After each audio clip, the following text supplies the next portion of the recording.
India's fastest growing unicorn companies कौन कौन सी हैं? तो सबसे पहले सवाल हमारा यही होता है कि ये यूनिकॉर्न कंपनीज क्या होती है। वैसे स्टार्टअप्स, वैसे कंपनीज जिनका वैल्यूएशन 8,300 करोड़ से ज़्यादा का हो जाए, तो वैसे में हम लोग उस कंपनीज को, उस स्टार्टअप्स को यूनिकॉर्न लिस्ट में शामिल कर लेते हैं।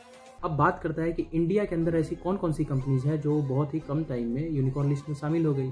तो सबसे पहला नाम निकल के जो सामने आता है वो है क्रेड का। क्रेड एक ऐसी कंपनी है जिसको लगे सिर्फ और सिर्फ 3 साल, यानी 3 साल में 8,000 करोड़ से भी ज़्यादा का वैल्यूएशन। अब अगर अगला हम लोग कंपनी का नाम देखें तो वो है अपना, उड़ान और ओला। ये वैसी कंपनीज है जिसको सिर्फ और सिर्फ लगे 2 साल। सर 2 साल के अंदर 8,000 करोड़ से भी ज़्यादा वैल्यूएशन, इतने कम टाइम में। मैंने बोला इससे भी बड़े बड़े प्लेयर्स हैं जो और भी कम समय में इसको यूनिकॉर्न बना दिए अपनी कंपनी को। वो कौन कौन सी है? तो अगला जो नाम निकल के सामने आता है वो है फायर और ग्लांस। इसको लगे सिर्फ और सिर्फ 1 साल यूनिकॉर्न बनने में। सर 1 साल के अंदर मैंने बोला इससे भी कम टाइम वाले कंपनी मौजूद है। वो कौन सा है?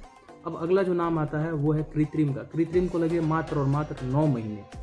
इससे भी बड़ा कोई कंपनी है जिसको और भी कम समय लगा? मैंने बोला है और है।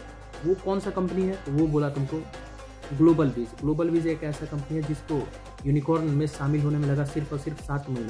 7 महीने के अंदर 8,300 करोड़ से भी ज़्यादा का वैल्यूएशन। Wow, unbelievable.